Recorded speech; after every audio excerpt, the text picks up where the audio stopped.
It all began with a jump rope in 2015. It was tangled, plastic, and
It all began with a jump rope in 2015.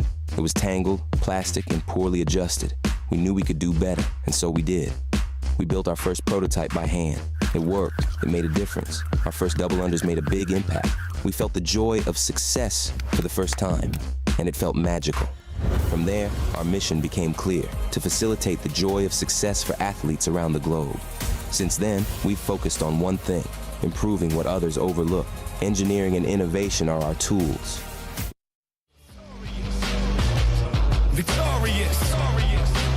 In this day and age, I got time for innovation, time to be creative, time too big to waste on my time on critics hating, flattered by your opinions to show you I'll just embrace it. Now watch a early sunrise up, no daylight savings, go nuts when I have to. Glaze bet my sound in this beats on the house that we dreaming. Watch me way back up in the gas when my thoughts are distorted, cause I recall guys were hating uncommonly, all of them became common denominators. Hold up.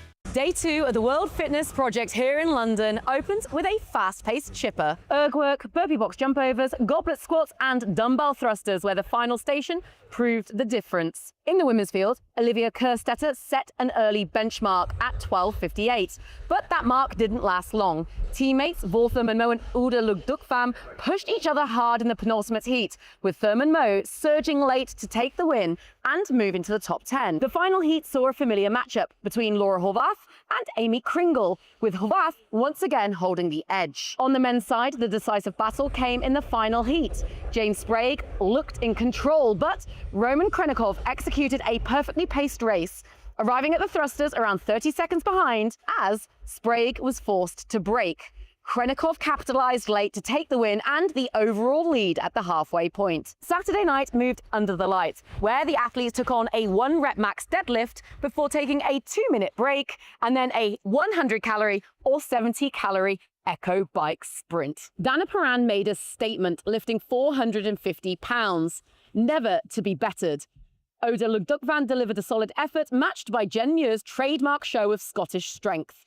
Amy Kringle edged ahead of Horvath with a 4:45, but Horvath responded on the Echo bike, closing the gap with an all-out effort. The event win went to Vol Thurman-Moe, capping off an impressive day 2 with a time of 3:25. At the close of day 2, Kringle leads Horvath by just 7 points. Emma Toll is up into the top 3, and there are 3 Norwegian women in the top 6. In the men's evening session, the opening heat produced the eventual winner. Philroy Peters lifted 445 pounds to the roar of his home crowd, while Chandler Smith found himself just short.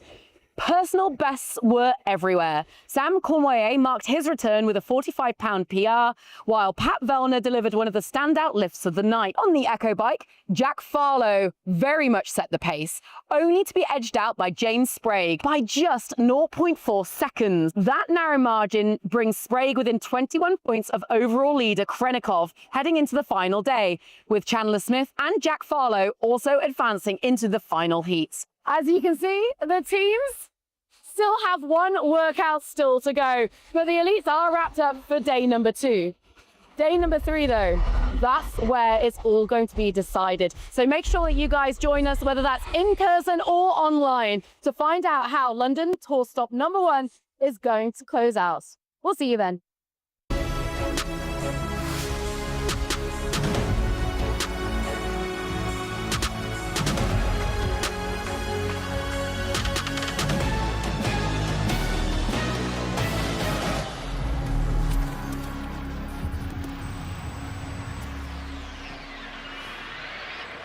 Welcome into On the Pulse Live. It is the third and final day of Tour Stop number 1, season 2 here in London, England. We are at Drumsheds, and we're about to crown our first champion of the season. I am Derek Forrest. From left to right, we got two-time Games champion Annie Thorisdottir, former Games athlete, and multi-sport athlete in Australia, Pip Malone, and we've got Ed Haynes. He is the head coach over at Coastal Fitness and the founder of the Process Programming. Guys, we're coming into the final day. We're going to crown our first champion for the first stop in season 2. How are we feeling? Well, I'm feeling excited. But the athletes, I think, on the final day, now we have 5 scored events that are done. You're feeling the fatigue, you're feeling sore, you're feeling mentally drained a little bit, but now you know this is the last day. This is the last chance to grab the points. This is the last chance to affect the leaderboard. And even though you're feeling sore and tired, it doesn't matter. And now as an athlete, you should know it doesn't matter, and that's where the experience comes in. Your head is going to be the main factor today. The people that know and are okay with feeling like this and are willing to give it all in the end. Yeah, and I think the big moves on the leaderboard is probably going to help a lot of these athletes as well, where normally it's you come into day 3, sometimes stuck in a position that you cannot get yourself out of, but we will get into it later. But those big moves have got to be some confidence boosters for these athletes. I mean, you guys have talked about the athletes. I'm going to talk about myself for a second, because yesterday's events were, you know, pit in stomach type things. I was looking forward to that 1RM deadlift all day, and it's an emotional roller coaster, right? You're going through all these heats of guys going for personal bests, women going for personal bests. You know, you're getting fired up when people are hitting massive PRs, and then, you know, gutted when people just miss out on it. So I certainly went to bed last night feeling pretty wired, but I'm very, very excited for today, because we got some epic events and we got some very close races. I was really looking forward to the bike yesterday. That got me really excited because we saw some Bambi legs, we saw some athletes going in the wrong direction, we saw different strategies, so I thought that was super cool, and I'm fired up coming into Sunday now. I feel like we're all like so fired up going into this final day, as well as the athletes. Like, if you had a hard time sleeping last night, I can't imagine how the athletes were feeling after that. Yeah, we talk about competition management, right? Day 3 is a massive, massive day. So the athletes who've been able to handle the highs and handle the lows and still be ready to give it all on day 3, they're going to be the separators today. All right, so speaking of day 3, let's take a look at the schedule for the rest of the day. The individuals, they're going to have 2 workouts left as we crown our Tour Stop champion. We're going to begin with London Pro 5. The elite teams will crown their champion with Elite Team 6 later on in the day. But it's going to be super exciting, and we're going to want to start talking about the leaderboard, because things have been changing a lot throughout the course of the weekend. We've preface this all weekend long about the scoring and all of that. So in terms of big climbers that we've seen coming out of 4A and 4B, because athletes were able to make big jumps depending on what they were able to do, let's start with the men. What are we looking at? And Pip, we're going to start with you. Mihail Van Gazium has what massive moves for him. 46th to 19th. That is huge. And also, like, just the consistency on 4A and 4B, to be able to deliver on both of those, and to really, I'm going to say cash in on being able to use those points to his advantage. That's got to be a massive confidence boost coming into the final day of competition. Tom Kingdom, he's a name that jumped out to me. He's gone from 40th to 23rd. He is a local hero here representing the UK. Also, what a name, by the way. Tom Kingdom from the United Kingdom. But every time he runs onto that floor, you know, the crowd goes nuts. He had a massive day on 4A and 4B yesterday. Brian Friend, you know, had a conversation with him before this weekend. This is one of his biggest competitions, if not the biggest competition he's ever done. And I'm sure added pressure being on home soil. Friday, he was a bag of nerves. But once he got through that day, yesterday, obviously finding a groove right now. And with that massive points jump, I'm sure he's excited to keep the momentum rolling on day 3. I was looking at Jack Farlow. He started the day in 21st place, and he went up to 8th after the last event last night. He took second place on the bike. He is known for his strength and obviously a very strong, powerful athlete, taking second on that bike. But also, what I think is really fun is that he competed as a teen in 2018. He was competing against or with James Sprague and Tudor Magda. Now he is finding himself in the final heat going into this day. This is where he wants to be. He belongs in the last heat of men. We saw the same thing on the women's side of things. Pip, we're going to start with you. There were a lot of big movers on the women's side as well. Yeah, well, I'll start with Amanda Fisher. She was 38th to 21st. So also an athlete that really strategized well. Obviously, she would have looked at this workout layout and gone, this is where I can really make some moves. Great on the deadlift, then also backed it up on the bike and just finding herself just outside that top 20. I was looking at Var because we haven't really seen her in this position before. She started the day in 11th, and she went 7 spots up to 4th place.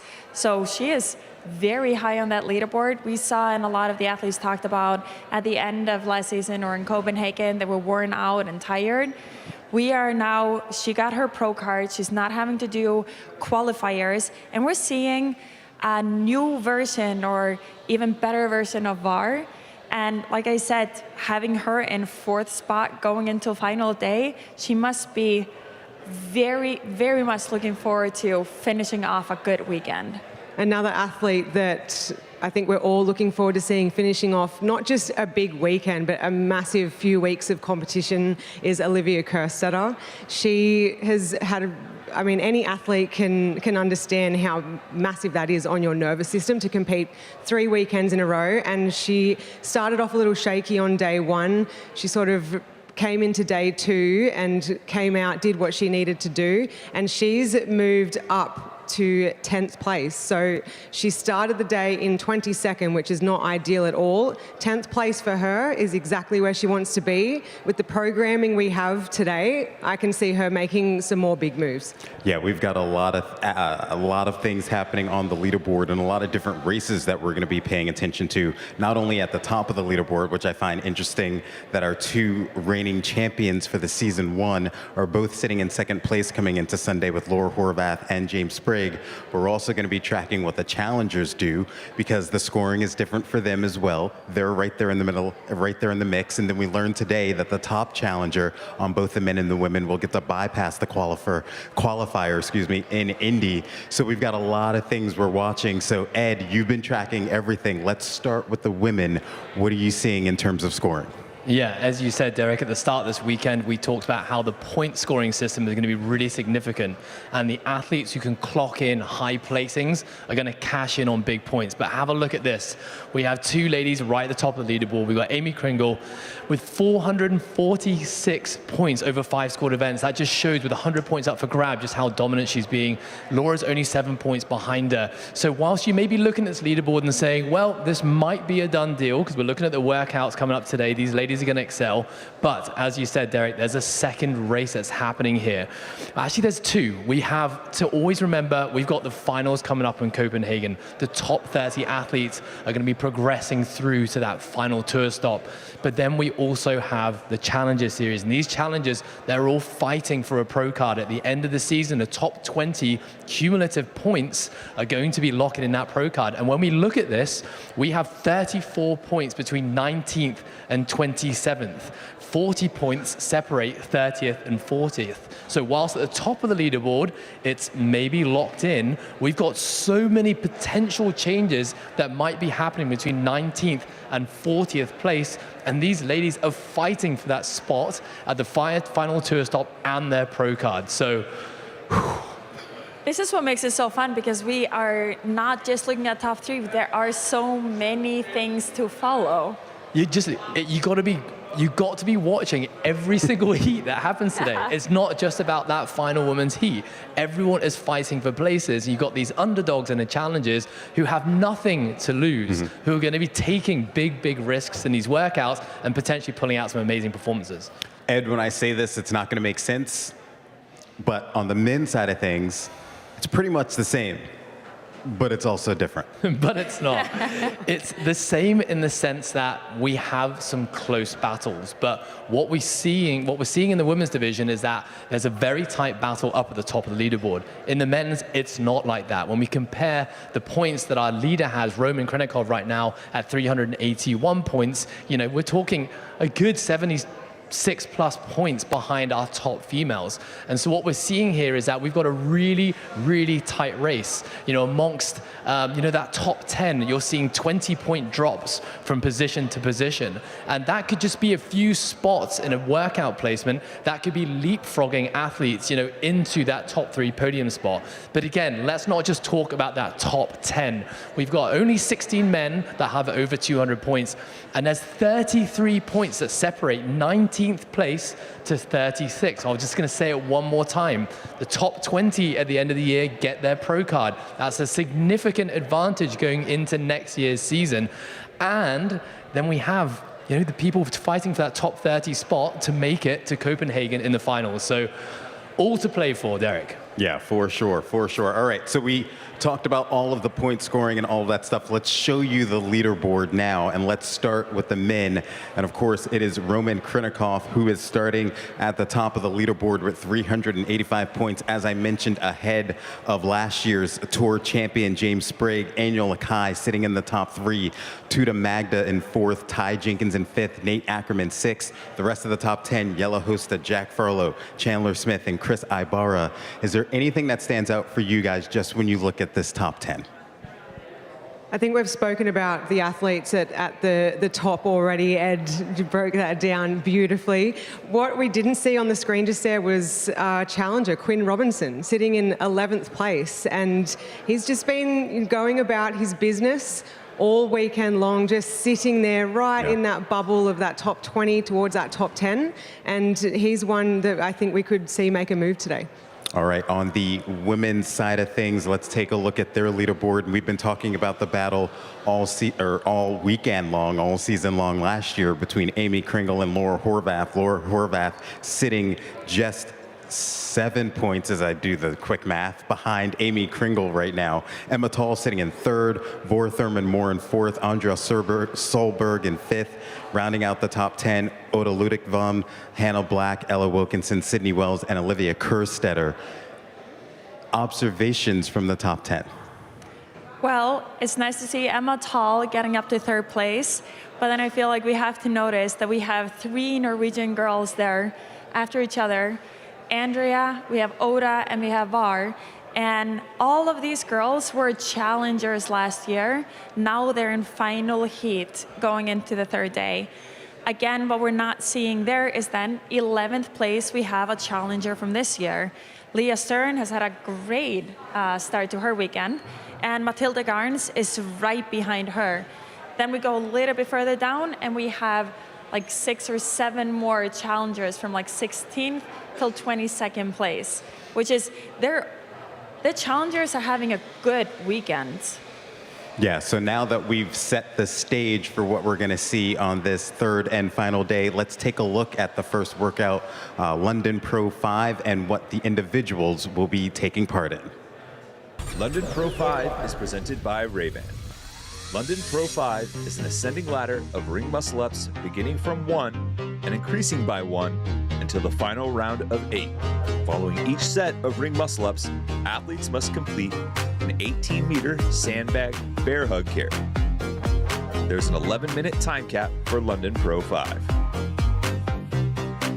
The sandbag is 200 pounds for the men and 150 pounds for the women.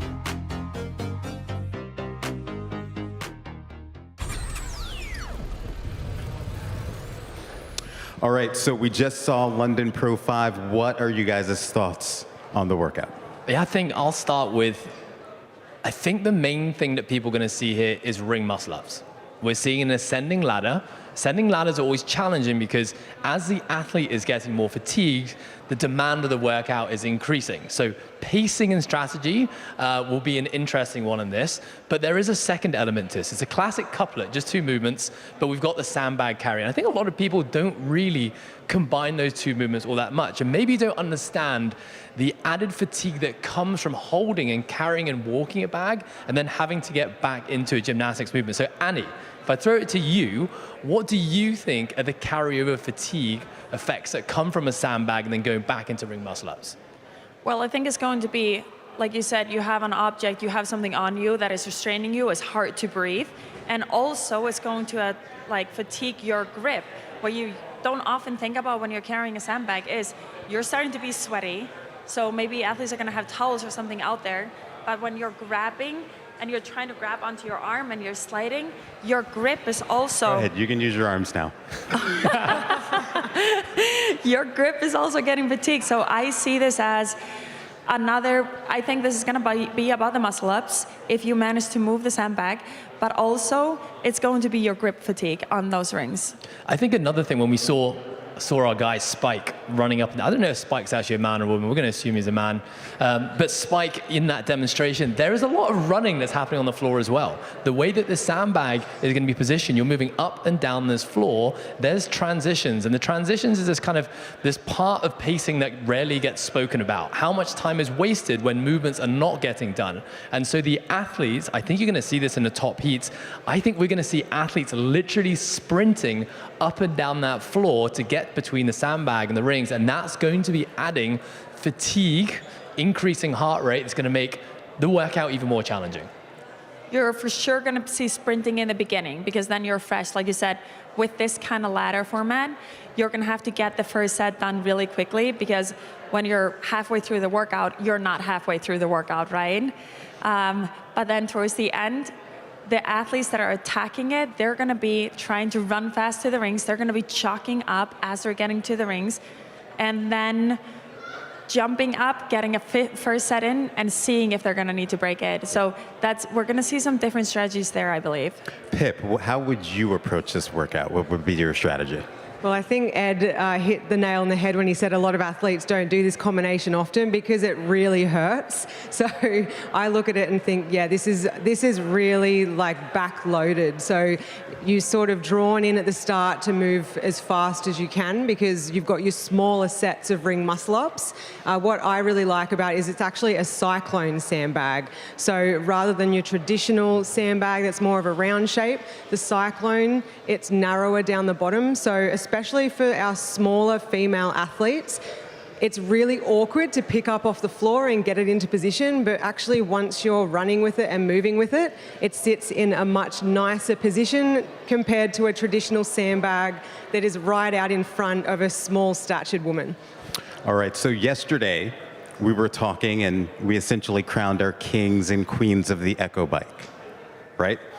Today, we're going to talk about our lords of the rings and ladies of the rings. So starting with the women and looking at our ladies of the rings, Ed, what are you watching today? Well, the beautiful thing is we have a season under our belts. So we can see historically who has performed the best on the rings. And what we have here is we're actually going to show some footage of some of our top ladies. We've got Laura Horvath. She has a rock climbing background, a really strong pull.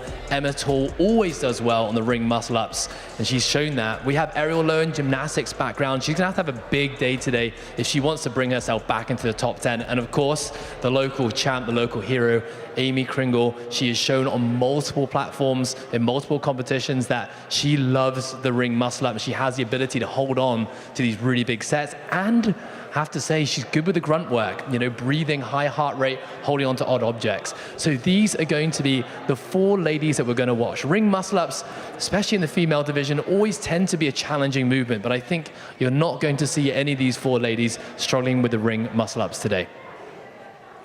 I think you're right. I don't think any of these girls are going to struggle with the ring muscle-ups, but I think it's going to be interesting to see because we have here results from last season, which I love. We're getting more and more data on these athletes competing against each other. But we're using workouts that have muscle ups combined with some other elements. Now we're going to see muscle ups combined with a sandbag, which we haven't seen before. And we have 36 muscle ups in total. So I feel like this is the muscle up workout. I wonder if one of these women is going to be crowned the queen of the rings, or if some underdog is going to take it. Yeah, I mean, again, the beauty of the Challenger Series is that we've got these unknown entities who we don't have all that much data on, who could come in and lock in some great results. Yeah, I think amongst those top ladies that we just saw, the sandbag is really going to be the deciding factor, because they all can do amazing muscle ups. It's not going to be an issue, as you said, but the sandbag, how fast can you move it, get down and back down that floor, and also just being able to grip on and not make a mistake like accidentally dropping it. All right, as for the men, let's take a look at our Lords of the Rings. Derek, you were just telling me this morning you're a massive fan of Lord of the Rings. I So I am a bet you're massive fan. loving the fact that these guys are called Lords of the Rings. Okay, so we've got 3 athletes we're looking at. I think a lot of the men are going to really, excel with the ring muscle up. Roman Krenikov, Chandler Smith. No, these guys all finish with top 10 places when the rings show up. And of course, last year's season champ, James Sprague, excellent on the rings. I mean, these guys have proven, you just said it, Annie, that the implement or the pairing or what the ring muscle ups are being combined with will make obviously a massive difference. What these guys have shown in the 2025 season, as well as numerous other competitions, is that it seems like it doesn't matter what the rings are paired with. These guys seem to always show up, throw down, and execute really well on ring muscle up workouts. So these are going to be the 3 Lords of the Rings that we're going to be watching in the next workout. It actually sounds really good when you say it. Thank you. We should have you say it all the time. All right, so when we look at, and you guys have kind of hinted at it a little bit, but Annie, I want to ask you this. In terms of the biggest separator, is it the ring muscle ups or is it going to be the sandbag? Well, I think we're going to see a difference. We've seen very balanced, very similar things from men and women. Now I think we're going to see a little bit of a differentiator here with women.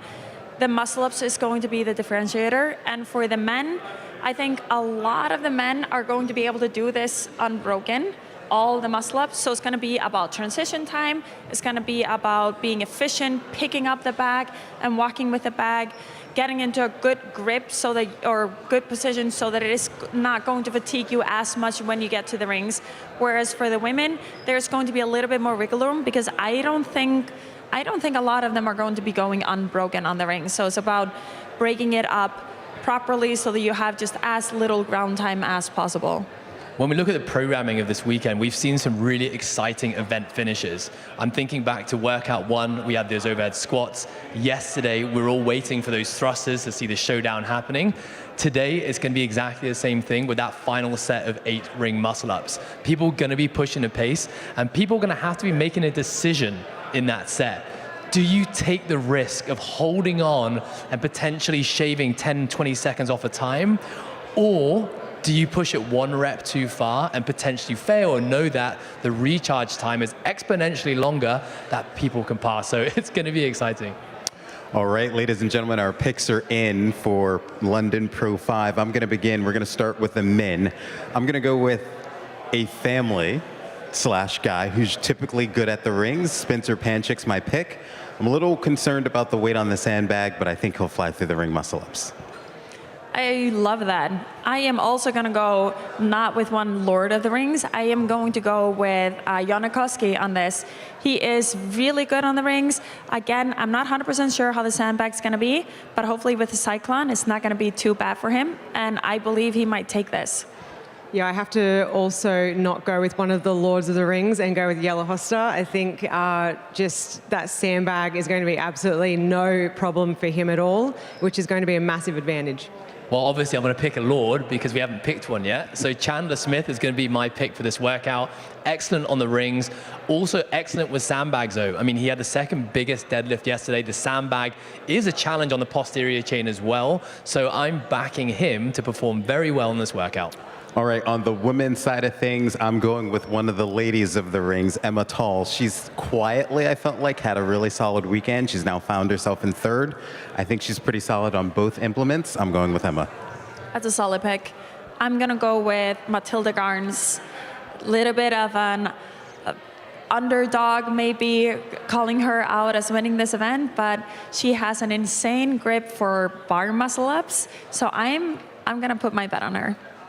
I also picked Matilda Garns for a very similar reason, very, very strong on the muscle up. And I think as well, looking at fatigue from the previous 2 days, if you've got really high skill, it's going to pay off. So that was why I picked her. I did not see that coming, Viv. We both picked her. Well, guys, I did not choose Matilda Garns this one. I have gone with one of the ladies of the rings as well, Amy Kringle. She's sitting top of the leaderboard right now. She has never taken home, believe it or not, a tour stop win. And I think given her history with ring muscle ups and aerobic capacity and grunt work, she is my pick. All right, well, it's time for us to stop talking and time to see the action out there on the competition floor. So that's going to do it for another edition of On the Pulse Live. For Ed Haynes, Pip Malone, Annie Thorisdottir, I'm Derek Forrest. We're going to send it over to Jeremy Austin and the crew. They're going to have the call for the men's London Pro 5.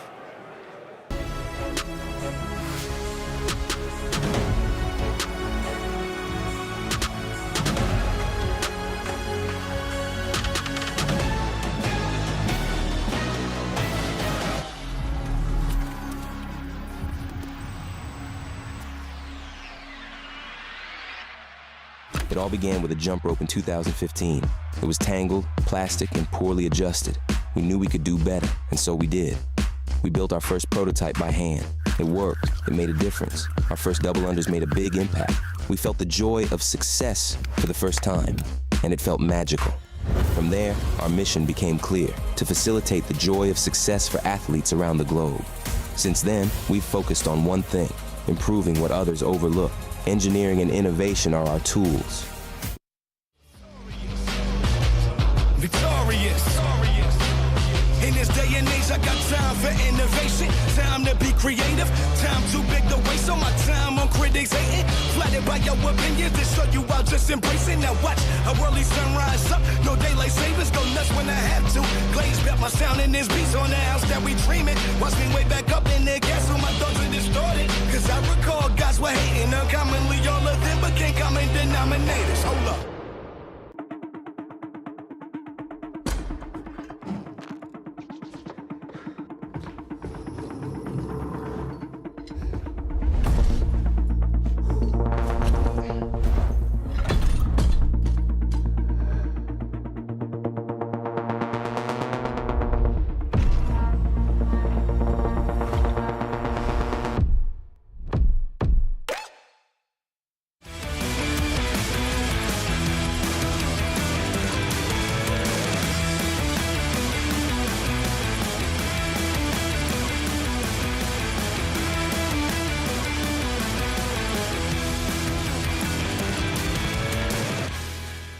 It all began with a jump rope in 2015. It was tangled, plastic, and poorly adjusted. We knew we could do better, and so we did. We built our first prototype by hand. It worked. It made a difference. Our first double unders made a big impact. We felt the joy of success for the first time, and it felt magical. From there, our mission became clear: to facilitate the joy of success for athletes around the globe. Since then, we've focused on one thing: improving what others overlook. Engineering and innovation are our tools. Victorious. In this day and age, I got time for innovation. Time to be creative. Time too big to waste on my time on critics hating. Flattered by your opinions to show you I'll just embrace it. Now watch a early sunrise up. No daylight savings, go nuts when I have to. Glaze bet my sound in this beats on the house that we dreaming. Watch me way back up in the gas so my thoughts are distorted. Cause I recall guys were hating uncommonly. All of them became common denominators. Hold up.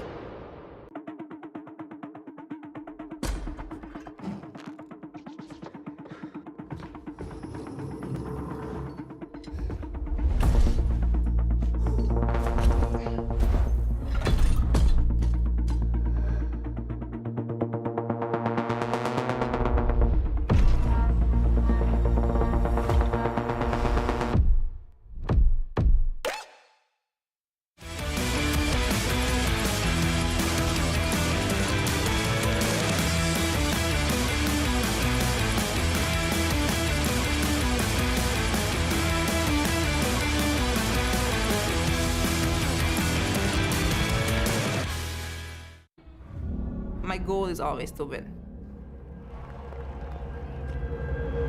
Day one, the World Fitness Projects. A no rep from Horvath. It was just too much for my body. Like, I think mentally I could push, and I was pushing more. And probably when they went back that night, they said, okay, we have two choices, like we always do. We can let it bring us down, or we can rise above it. Oh, Laura successful. She's in a phenomenal form in terms of running, like unreal.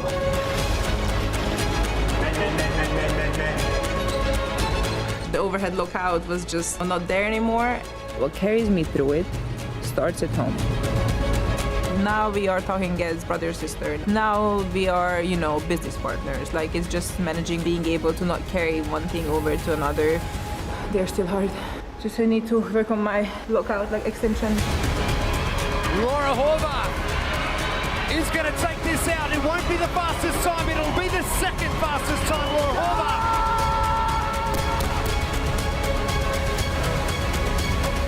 Your WFP Season Champion.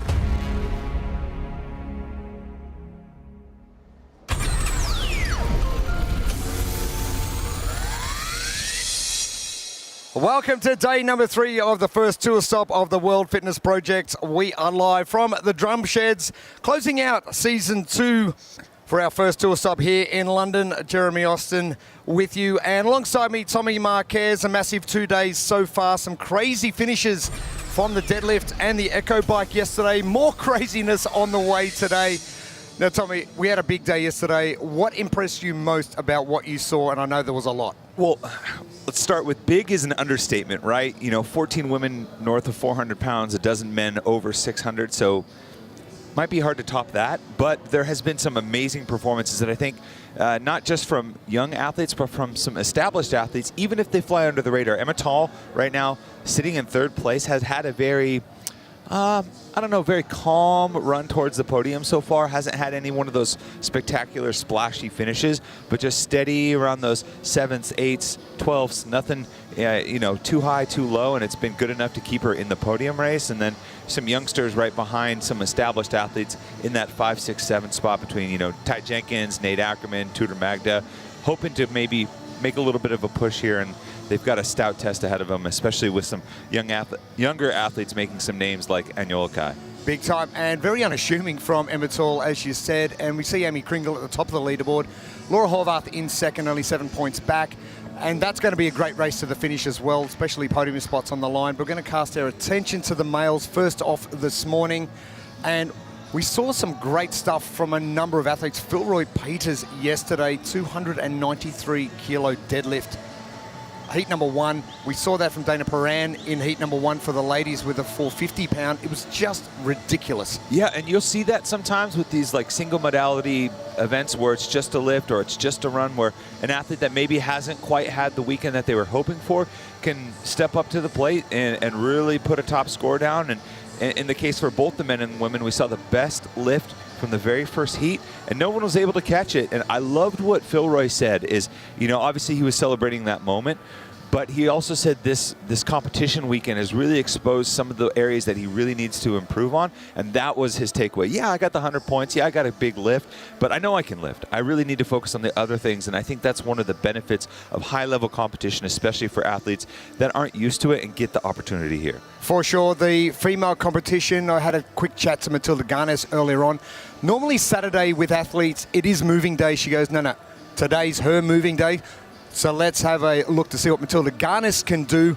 And one guy who's been bouncing all around the place is Tudor Magda, finishing in 1st place after day 1 and dropping way down the leaderboard. Now he bounces back into contention as well.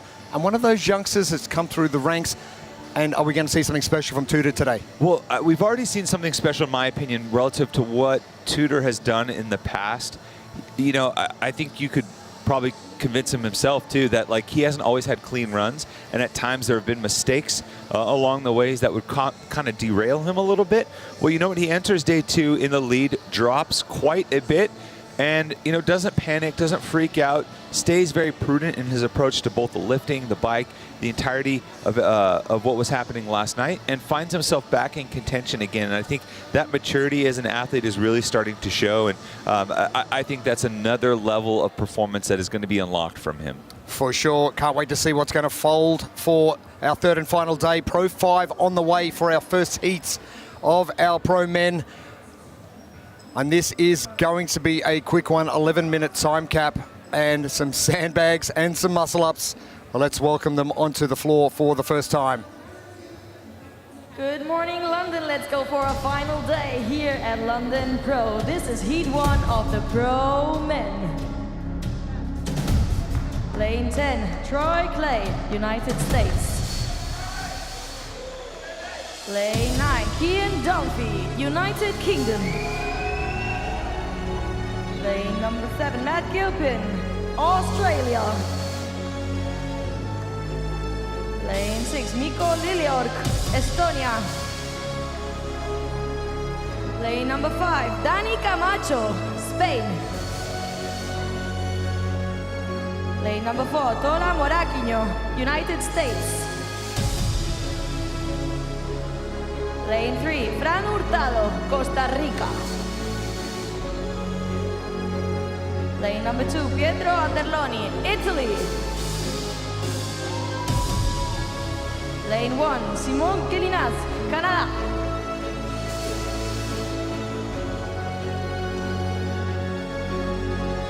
Lane assignments. 1 minute. Our first heats of our pro men for Pro 5. And are we going to see some short-statured athletes dominate Pro 5 with the range of movement required? We're going to go 1 up to 8 of ring muscle-ups. In between each round, you have an 18-meter sandbag bear hug carry with that cyclone bag. You're going to have 90 kilos, about 200 pounds for the men in that bag. It's really time for these athletes to start moving. Matty Gilpin hasn't had a great weekend by his own admission this morning at breakfast. And a few accommodation issues, which he's got sorted out, thankfully. Got a good night's sleep and a good breakfast this morning. There you go.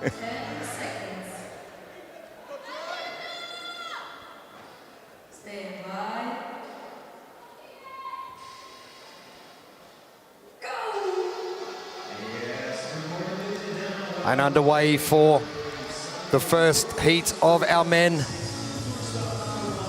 And the blueprints presented by Reband. Well, bag management is going to be important, especially as the front half of this workout, because so much of the front half is focused around moving that cyclone bag, because the reps are particularly low in the muscle-ups, and then kind of the space between, that's a little nod to Dave Matthews Band and our producer Brian Friend in the back is a big fan. This really kind of talks to the number of transitions. There's so many transitions in this workout, 15 between movements in total. A lot of time early on spent moving back and forth with the low reps, and if you can maximize your efficiency there, you can get a leg up going into those big sets of muscle-ups. Your grip on the sandbag is going to be a telling factor. Mikko Lilliorg with a very obscure grip on that one. Now, we normally talk about a 10 to 1, 1 to 10 rep range where the 10, 9, 8 is pretty much half the work. Not so much this time around with the 8-7, but it's a big chunk of the work. And I did notice with Mikko Lilliorg and Matt Gilpin, both let their rings settle as they were coming down. It might be a force of habit. Mikko not doing it that time, because by the time they get back, the rings are going to be settled. Yeah, that's, you know, usually you might see an athlete kind of lower themselves down just a little bit to kind of control the rings, but the time that it takes to move the bag, you probably tested this a little bit and figured, hey, it's not worth the extra attention to detail. Let's just get off the rings and get to the bag. And part of that bag management that I mentioned just a second ago is how you drop the bag too. You're seeing Mikko kind of kick the bag over so it lands on its side. It's going to come down to how you plan on carrying it too, and making sure that when you drop the bag, it lands in a way that sets yourself up nicely to pick it up quickly on the way coming back. Mikko Lilliorg, the fittest man in Estonia and seasoned swimmer, finding himself doing a little bit of breaststroke butterfly on top of the rings. But the bag proving no problem yet. That's a much better carry from Miko this time around.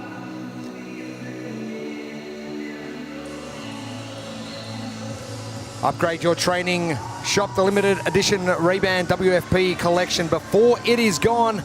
Scan that QR code on your screen to learn more and elevate your training with Ray-Ban. Gilpin chasing down your leader, Miko Lilleorg. Lanes 6 and 7.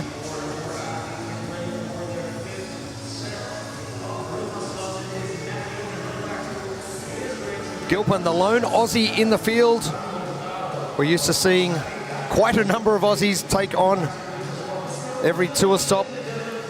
But Matt flying the flag. And you mentioned the 10-9-8 kind of structure of this. It's very common in your gym to see this program, but the other way around, starting with 10 and working down, you get the benefit of hitting those bigger sets when you're fresh. Just a little bit of a twist here where, you know what, you're gonna have to work your way up, go up the ladder, and you're gonna have to conserve some energy, at least as far as your muscle up capacity is, knowing that the bulk of the work is just waiting for you.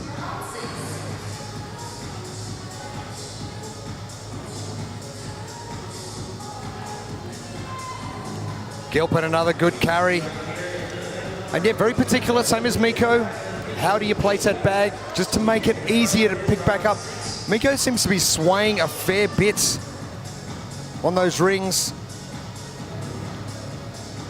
And an aspect that the athletes have got to be very careful of is the breathing rates and heart rate that their bodies are doing. And as you mentioned, a lot of transitions, and with that comes movement, which comes with higher heart rate. And especially with this Cyclone bag, depending on how you carry it, for a lot of the athletes, it's higher up on the chest. That's going to compress the diaphragm, not really allow you to get those full breaths as you're walking and moving that bag. So you're going to spike the heart rate a little bit coming off the rings. You're going to rush over, and while that heart rate's high, you're going to compress your chest with that Cyclone bag. That's going to be tough, especially getting the later rounds. Miko Lilleorg walking that last transition from the very end. Let's throw down to Lauren Smith on the competition floor.